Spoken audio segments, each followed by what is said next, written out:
Welcome back, guys. This series so far has been really one-sided. I actually thought it was going to be much closer, but right now it's one-sided in score results. It's one-sided in the way the games are looking. I mean, the longer the game goes on, the more Maru just starts to dominate until he's, 50, 60 supply ahead of the Zerg, steamrolling him. We've seen Soulkey toy with roaches. Yes. In the early mid game, and I see why he's doing it, because the roaches are quite strong against Hellbats. But Maru definitely has an answer to all that. There's a really common theme that we're watching here. Soulkey's making roaches and crushing these early Hellbat attacks, and then overcommitting on the counterattack.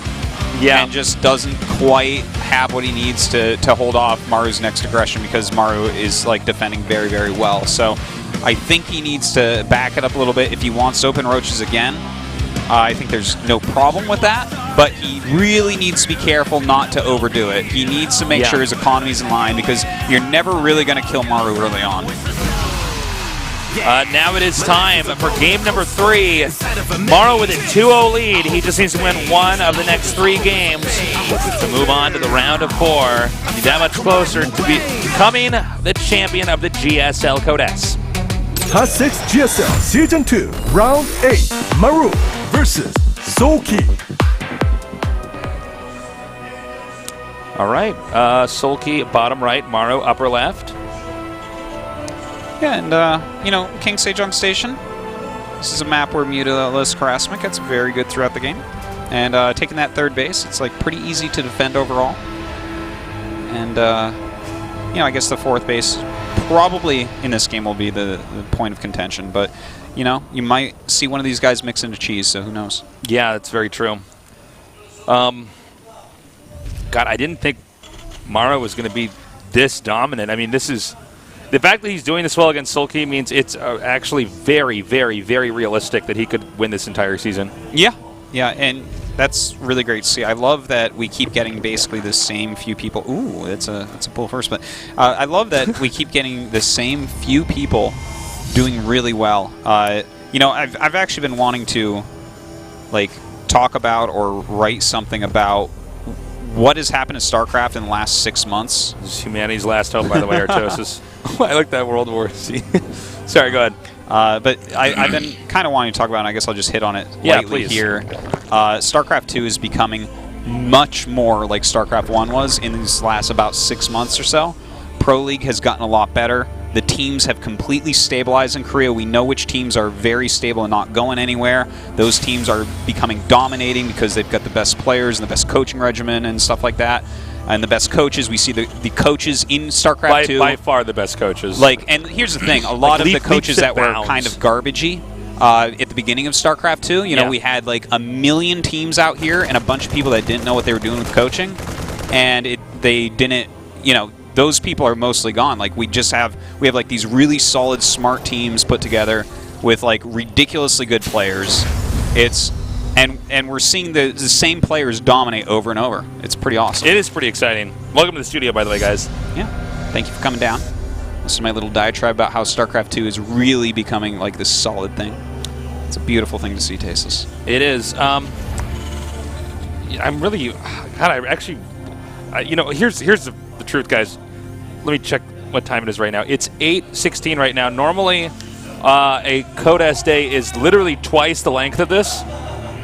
This might actually end so fast. I was completely not prepared for this. It's a pretty quick day so far. It's pretty quick. Oh, and I like this move over here, by the way. To get the Lings over here and hit the SCV. Especially when you consider that there's not, the Reaper here to defend. And so that does a nice splitting here, too. Where'd they go?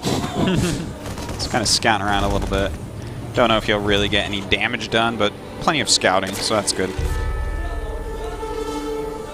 He's checking, he sees, only one gas. Are you just going to third CC? Kind of looks like it might be the case. From France. Welcome to the studio. Bonjour. Jesus, weren't you? I was born in France? Yes, I was. Oh, man. They made this awesome thing at... I haven't gotten to watch all of Home Story Cup yet because I was casting the Shoutcraft Invitational Total Biscuit early in the morning. Yeah. I had to get up every day at like 7 or 8 a.m., so I was completely unable. Because normally what I do is when Home Story Cup is on, I stay up late and watch like about half of it each day. Wasn't able to do that this time, but I caught little pieces of it before it started each day, and I'm going to watch the VODs after DreamHack and everything. But they made a Rotterdam soundboard because Rotterdam wasn't there, and he's like always there. And they actually had a Rotterdam soundboard with all his catchphrases where they just, the people casting could press buttons. That's so funny. And it was so That's brilliant. so hilarious. It was awesome. It was so awesome. That's so hilarious. I think they even uploaded, I saw today, the sound files for anyone who wants their own personal Rotterdam. How sick is that? That's so funny. I love that. Yeah. I need a tasteless soundboard so badly. You could probably make one pretty easily, man. Yeah. I'll even do the voiceovers for it. Oh, man. Well, we got a Roach Warren here, by the way. Yeah, and Cloak Banshee once again here from Maru. Pretty good choice for this map.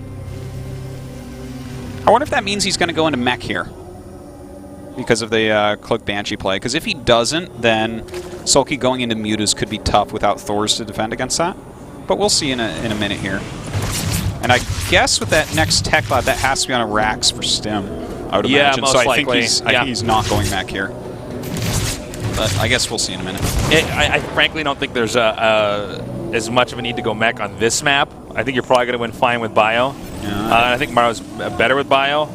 And I would agree with that. Yeah. and to put that into perspective, I mean, he is so good at Bio and so good at mech, but he is just a little bit better with Bio when you look at it. And this game is sizing up to look very similar to game number 1. Yeah, it's really, this is like a very aggressive stance that we're seeing from Soulkey. This is going to move out a lot quicker because remember before we had, what, 3 Banshees by the time they got there attacking. Here, I guess we'll have 2? Yeah, but also, well, he's going to go around, it looks like, but yeah, I think this might be a bit futile from Soulkey. Maybe I'm It misreading feels like this. it, yeah. Oh, God, he just made 14 more lings. He's really committing. But okay.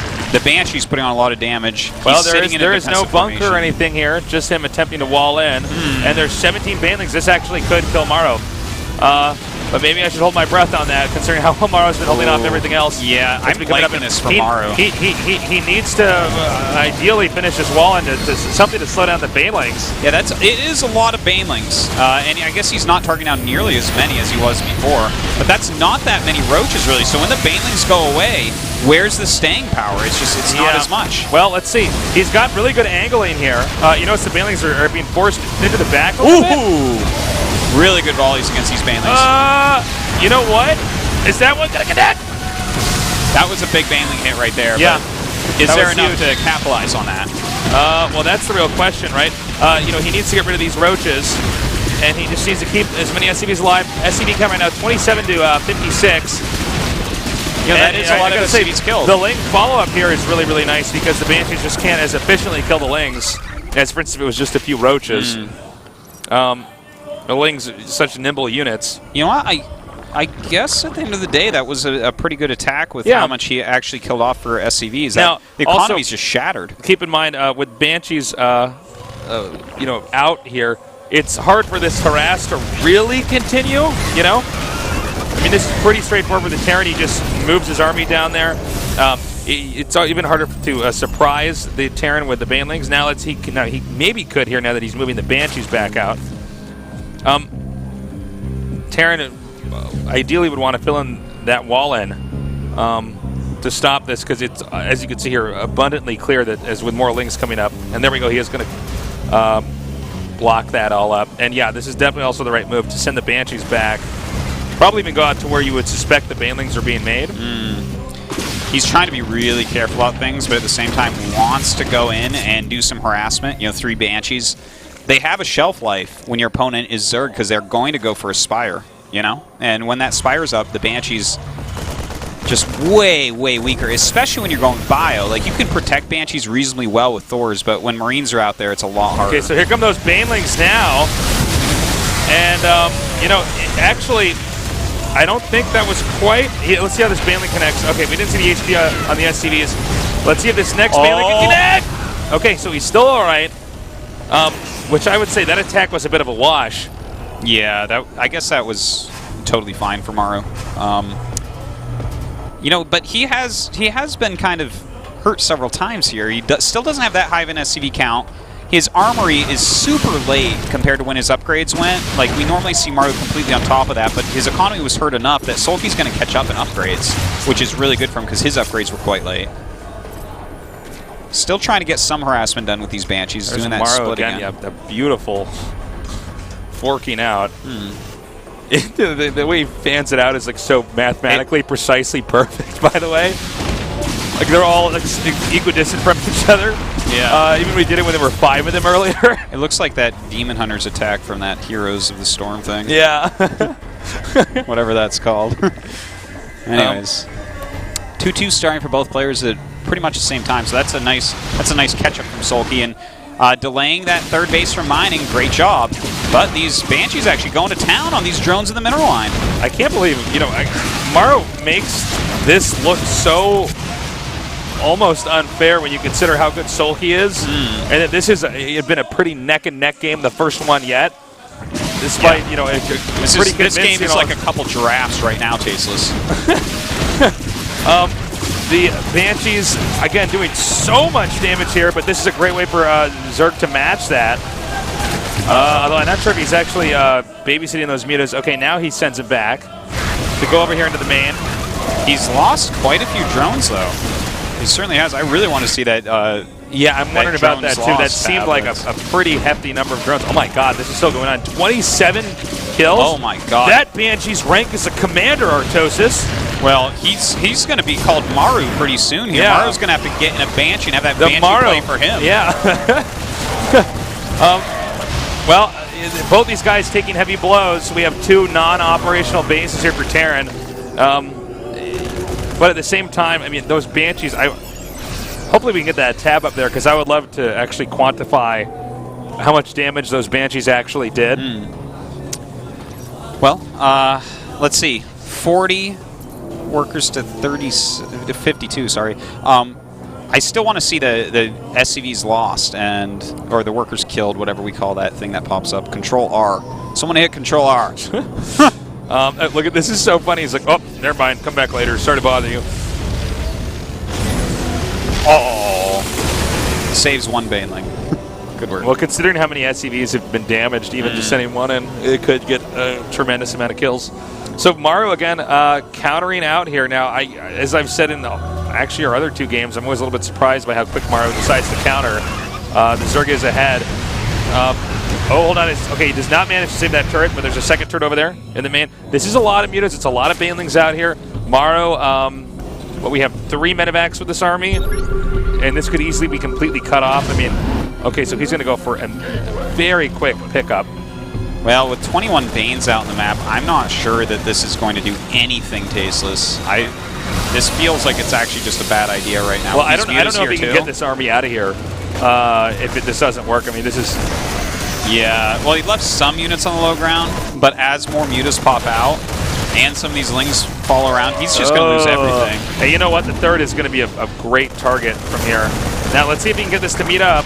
I think the Baneling should be able to cut... Well, never mind. That shot explains what I was going to say might happen. Yeah, and now he's going to flank it with some lings as well, and as he does flank with these lings, he's going to be able to hit it all and kill it. Considering that this army's not going to do much damage to the base, he's definitely making Soulkey work to take this out. Yeah. I gotta say, I'm like, is this army still here? Look at this. These Marines and Hellbats are playing hard to get right now. This is some serious value. This is some serious value for this very tiny army over here. Yeah, this is completely surrounded, and right now these Marines are like the Spartans from 300. Something like that. I mean, this is... They still fall, Persia still wins, but... Yeah, there's still going to be... maybe in the sea battle of Xerxes coming up here, yeah. I was like, how long has this army actually been out here? It was amazing how long he kept that alive. He was just like, hey, you can kill this, but it will be dirty. Yeah, I will definitely make you work to get rid of this. Well, it feels like Soulkey has now stabilized. He's up by 35 supply. He's got his 4 bases. His creep spread's looking good. His upgrades are fine. This is hard for Maru now. This is really where Soulkey shines now. He's weathered the storm. He now is considerably ahead of where Maru is. And the whole goal for Soulkey right now is to make sure that Terran can never really leave his base without being so badly punished for it. Yeah. But in Maru's defense, this is like what he's best at, right? Sitting back, macroing. That's, you know. And eventually pushing out with this godlike army. As he does get closer to a max, he continues to remain very scary. We've seen how many Overlords rally through there now.